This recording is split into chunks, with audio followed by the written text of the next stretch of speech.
Hi, this is Shambhavi. Welcome to my weekly podcast about spirituality, love, death, devotion, and waking up while living in a messy world. The Satsang with Shambhavi podcast is recorded live each week with students of our nonprofit community, Jayakula. For more information and to find out about attending a satsang, visit jayakula.org. Thanks for listening. Much love to you, wherever and however you are. Even though I don't talk about him very much, there was an American tantric teacher named Swami Rudranandra. He was from Brooklyn, and he was a big, barrel-chested, tough guy, certainly a great practitioner and a great teacher. And even though I don't talk about him that much, you really can't underestimate how much he influenced me. I learned about him at a very important time in my life when I really needed those teachings. And he is more than I think any other teacher I've ever had until Ma, the teacher that made me understand or opened up for me the understanding that this practice is about opening the heart. Rudy taught in this particular style that is what he called meditation, but from my perspective it wasn't meditation. He held sessions a couple times a week, or maybe more, I don't really know, above his Asian antique shop in New York City, where he did eye-to-eye transmission with people and gave oral teachings. And then at some point in his life, he also started touching people, giving Shaktipat with his hands also. And he was, he really in control of his energy, of that level of manifestation. So people felt very strong effects from that. But for me, Rudy was always about the heart. And the one story that Rudy wrote about that has stuck with me, ever since I read it, and it's become emblematic for me, and it's still teaching me about what one does as a practitioner. What is the most important thing to do as a practitioner? And it's not maybe what some people think the most important thing for a practitioner to do. But the way Rudy started out is a beautiful story. He just rented some cheapo storefront in Hell's Kitchen on the west side, which, back then was cheapo, now it would be astronomical. Anyway, some $100 a month crappy storefront. And he had some Asian antique tchotchkes in his apartment. And he took those things out of his apartment and put them in this store. And then eventually some people bought some things, and then he bought some more Asian art. And slowly over time, he became the largest dealer of Asian artifacts and art in New York City. He had 3 different storefronts, each one getting progressively larger. As I understand it, the place where he taught was always in the same building as where the store was. So he had, I think, in one of the stores, maybe the first one, sort of like a loft-like teaching space above the store. And I'm not exactly sure about the other stores. I went once and tried to find out where these places were in New York, and I did locate one of his former teaching spots, and it was like a copy shop or something. It was kind of funny to think about that. And I went in the building, and I met some old geezer in the hallway who lived in the building and probably been there forever. And I said, "Did you ever hear of Swami Rudranandra?" He's like, "Oh yeah, Rudy, the Kundalini Tantra guy." He still remembered him. So we had this funny little conversation. And eventually Rudy, he bought some land at Big Indy in New York and taught up there. And then his students started establishing what they called ashrams. I'm not really sure how they ran or what that was really about. But in any case, Rudy talked a lot, and they recorded a lot of his talks, and then they became books. So all of the books that Rudy, as far as I know, the books that are published under Rudy's name are all transcripts of talks. And he tells a story in one of his books. I was trying to find it before Satsang, but I think it's in a book that somehow isn't in the library anymore. But he was sitting in his shop, and a homeless woman came in. And she was a little crazy. And she was just sort of pottering around the store and muttering. And, he was sitting behind the counter, and as he describes it, as I remember it, I haven't read it in years. I was hoping to refresh my memory. But anyway, I think this is enough, good, close enough. He became very tense, wondering if she was going to break something, wondering what she was going to do, and feeling like he wanted her to leave the store. And then, as he narrates it, he realized that in that moment, that if he didn't open his heart to her, if he didn't treat her with humanity and in the fullness of humanity, and instead of just treating her like the homeless person who might break something, as he says in the book, my practice would be down the drain. It would be in the toilet. He said, this is where the practice is. How am I going to relate to this woman? Right? And he talks about the tremendous work that he did in that moment to open his heart to her and to go up to her and being really actually open-hearted toward her. And this just, impressed itself on me. And I always think of it when I'm having difficulties with anybody. I'm not ever actually having difficulties with anybody. I'm having difficulties with me. So I always think of that this is actually the most important work. That you are really trying to open your heart in the fullness of everything you can possibly give and be that in relationship with others. Of course, to be able to do that does take a lot of practice. It does take doing a lot of whatever you do in your spiritual practice. But the real heart of the practice is the heart. And being in a state of non-defensiveness to everyone. And I learned that from Rudy. He was really the only teacher that ever taught that I have ever had. Everybody talks about compassion, but they never really talked about the actual nitty-gritty work that you do to discover compassion. Right? And Rudy really talked about that, and I think that's the most important part of his legacy, for me anyway.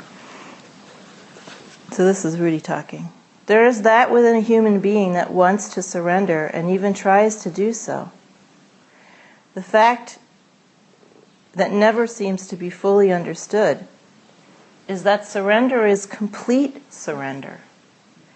There is usually some area in which you feel you do not have to surrender, or in which surrender can be postponed. If surrender is to have effect, everything must be let go of. Tying a rope around yourself and letting yourself down the side of a mountain is not the same as jumping off the mountain and falling into space. And what I've discovered in working with students, and with myself also, is that where we postpone surrender, and where we postpone or put off or think we don't have to surrender, is in our relationships with other people. We can talk about our practice. We can ask questions about our practice.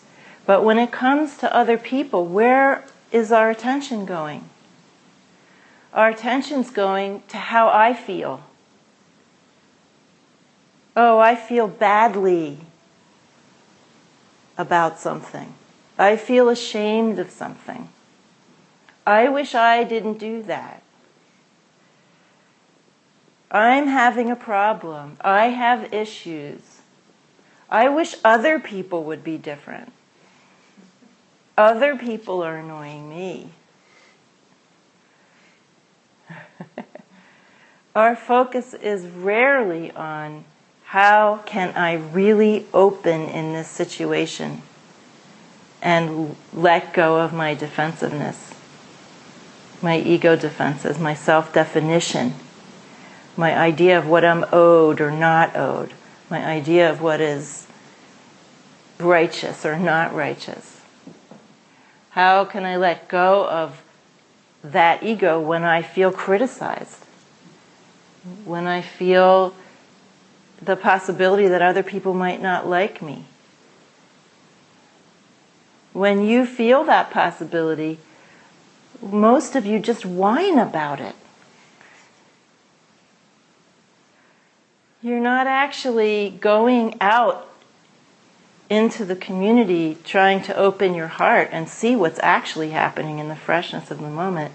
You're whining about how badly you feel about something. A lot of the time, if I point something out in the moment about how someone is showing up, how they are treating other people, then I'll get, they'll burst into tears. Oh, I feel so badly. This is a narcissistic response. Instead of doing what Rudy did, and what I also try to do as much as I possibly can, which is to go inside, take responsibility for your own tension, and do some internal work to let go of it. And then just see what happens. Without any preconception. When you relate in the world like that, tremendous possibility opens up. For your own sense of freedom, your own sense of personal freedom, of no longer being strangled by your own self-absorption. The level of self-absorption in this community is very high, from my perspective. And it's all being, bannered under, I'm doing my work, I'm working on myself. But it's really still mostly about me, myself, and I. There are some people in the community that are thinking in a fine-grained way about how they are treating and being with other people. There are some people doing that. But by and large, there are a lot of other people who have mistaken this constant worrying about yourself for actual spiritual work. That isn't actual spiritual work, turns out.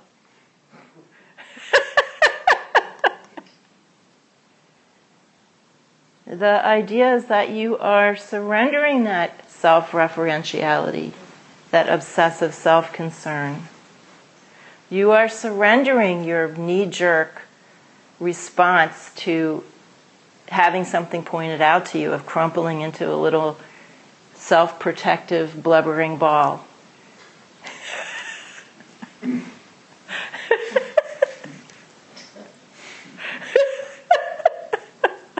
Whatever that looks like for you. I'm actually not interested in how badly you feel about yourself. That's very, very boring.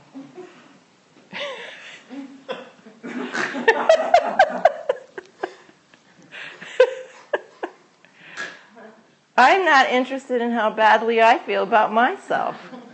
I am not interested in my issues. I am not interested in my problems. I am not interested in my story. And, why should I be interested in yours? Right? I am interested in how can I open my heart and experience this moment without any constructs. How can I experience real devotion in this moment, no matter what is happening? That is what I am interested in. So we live in this very psychologized culture, and we think that we're doing the good work when we get in there and feel bad about ourselves. That isn't the good work. That's what we have to let go of. That is irresponsible. To be continually confronted with how you are showing up in the world and then shutting the door and putting a sign on it that says, "Don't bother me, I'm working with my problems."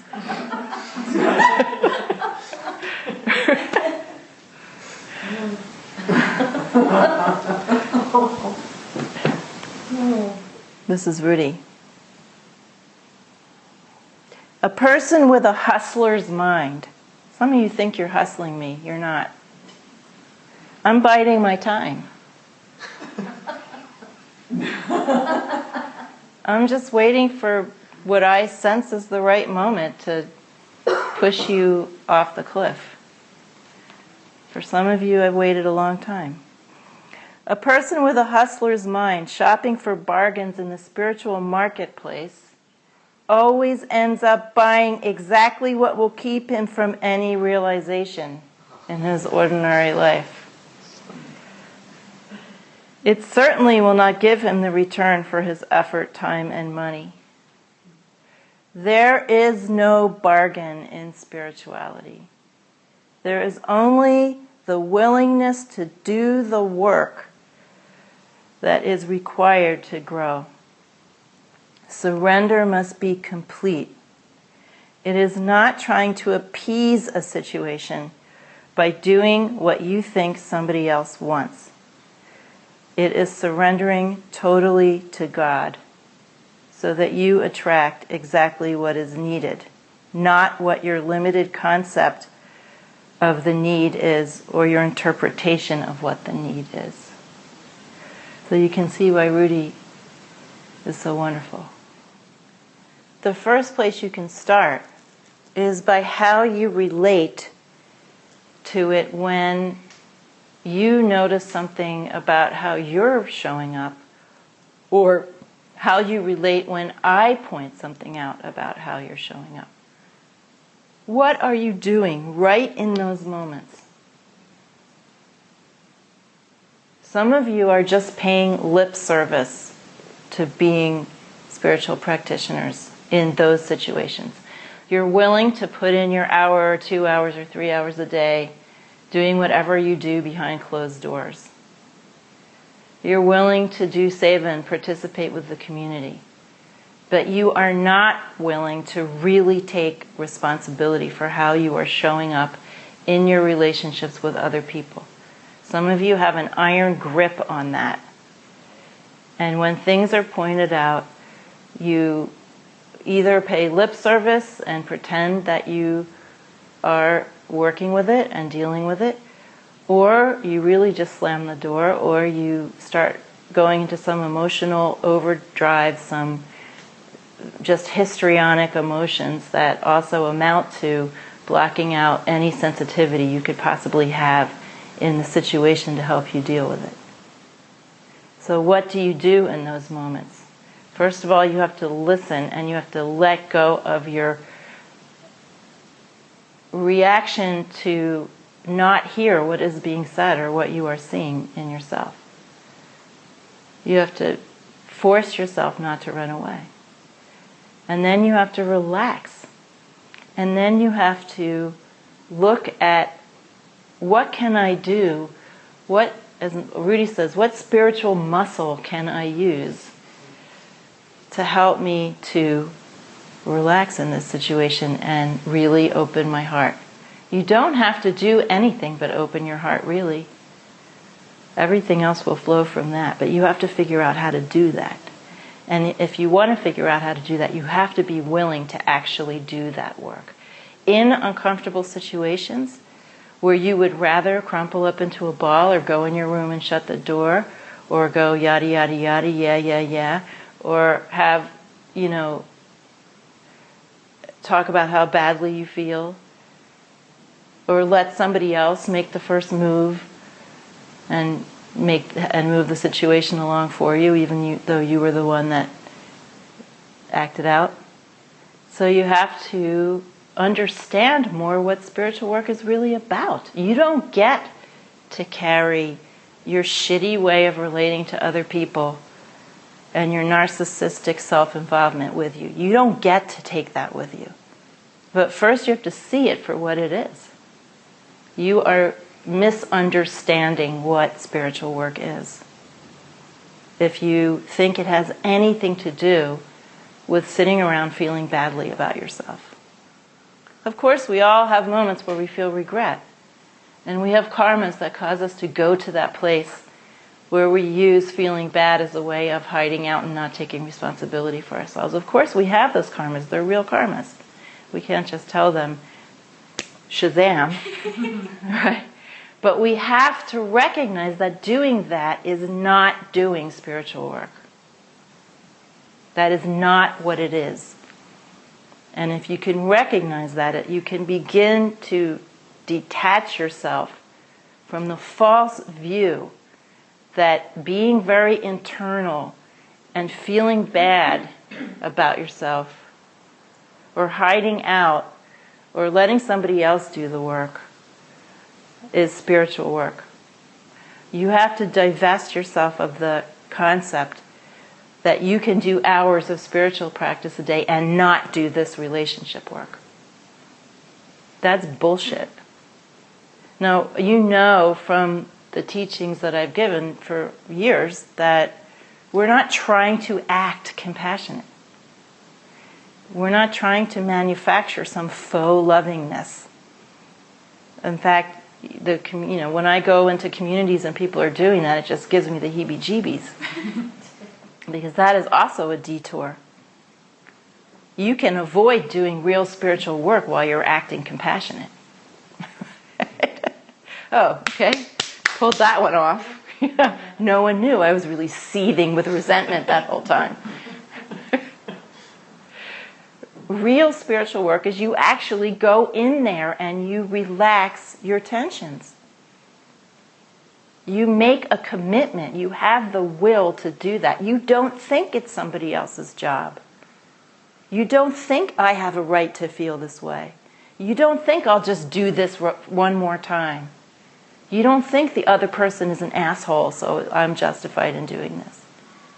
Those are all false view, all of those points of view.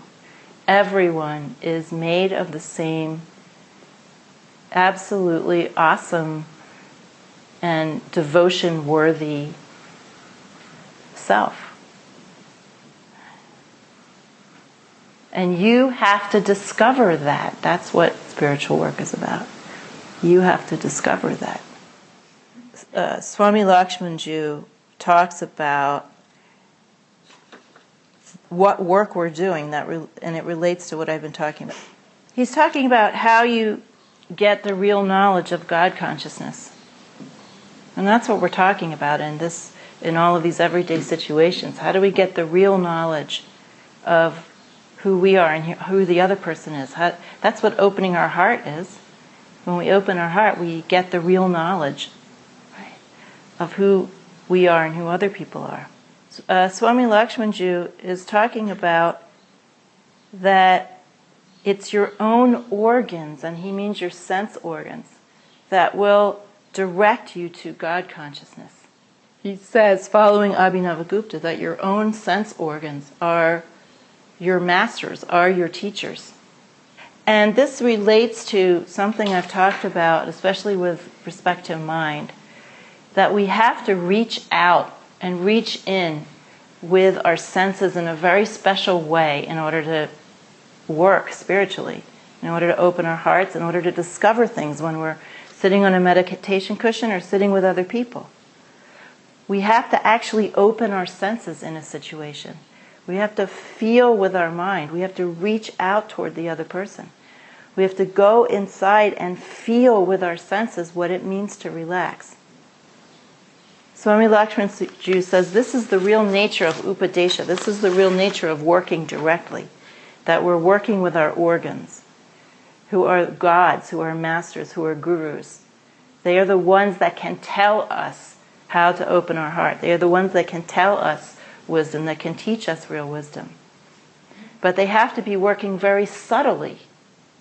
So if you are trying to open your heart, but you're really just in your head thinking stuff about opening your heart, that isn't going to work at all. You just end up with faux open-heartedness. You have to reach in with your mind, reach in with your organs, feel the actual tension and try to relax it. Feel the real tension with all of your senses. You have to reach toward the other person in a fresh way with your mind and your senses and really feel them there in their living presence. And really feel your connection to other people, using your organs in this subtle way. There are infinite subtle things happening in your wisdom heart, in your energy body, in other people, between you and other people. There is not space between you and other people. There is not emptiness inside of your chest. There are infinite flows, infinite textures, infinite wisdoms there. And you have to begin to use your mind and use your senses in a more direct way. But you have to be willing to do that first. And that is the real kicker. Because most of you aren't willing to really go there. You aren't really willing to surrender all your tensions in relation to other people. You're still all wrapped up in, do they like me? Or what jerks they are, or whatever you're thinking and feeling. You're all wrapped up in all that stuff, and you're not willing to let go because you are afraid of the freshness of intimacy that is really there when you let go of all that stuff. So you have to be willing to experience that freshness. You have to be willing to let go of yourself, of all those constructs that you've been walking around in the world with, like RoboCop. Yeah.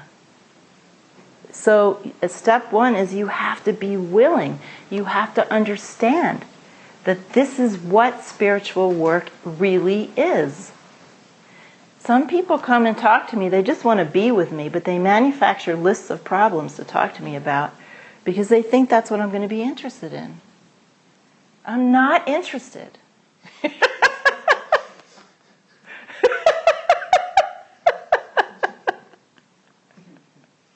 I would rather you just showed up and sat and said nothing.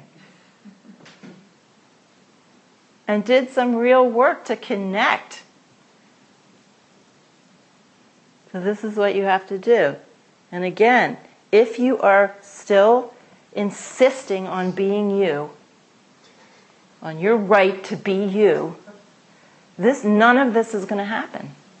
You can practice on your cushion till you turn blue, drop dead, and dry up. You have to be willing to do this work. You have to make a decision. You have to understand that this is what it is. So I'm telling you what it is. Okay.